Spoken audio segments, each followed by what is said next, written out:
Lesson 1.3, complex numbers, 2 powers.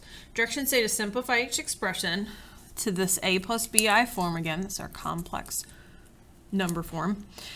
Okay, so number 1, how's 3 minus I, that quantity cubed? What that really means is that we've got 3 minus I times 3 minus I times 3 minus I. So this is exactly what we were doing. It just takes longer because we have to multiply more. First thing I would do is take the first 2 binomials and FOIL. 3 times 3 is 9. Outers, we get 3 times negative I is negative 3I. Inners get negative 3I. And last, get negative times negative is positive. I times I is I squared. Let's clean that up a little bit before we multiply again. So we've got, that would be negative 6i. Remember what I squared really is? It's a negative 1. So I've got 9 minus 1 would be 8. So now let's bring down this last binomial of 3 minus I, and then you would FOIL again. 8 times 3 is 24. Outers, 8 times negative I is negative 8I. Inners is negative 18I. And last would be a positive 6I squared. So again, this is going to equal, or this 6 is going to be times a negative 1.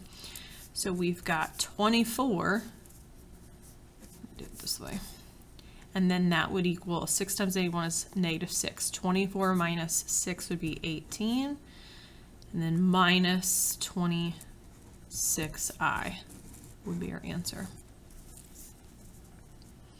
All right, number 2 is the same thing except for to the 4th power. What I would recommend is rewriting this so that it's 1 plus 2i quantity squared times another 1 plus 2i quantity squared. I'm hoping we remember how to do this shortcut, and I almost did it here, but I didn't.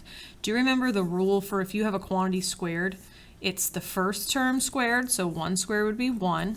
Then it's multiplying on the inside, so 2i times 1 is 2i, and then doubling it, so that would be 4i.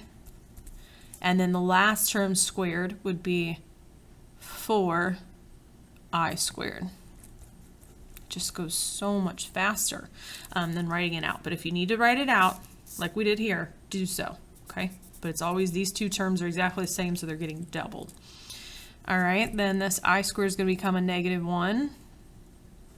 So that is 1, and then that's 4 times negative 1 is negative 4. 1 minus 4 is negative 3 plus 4i.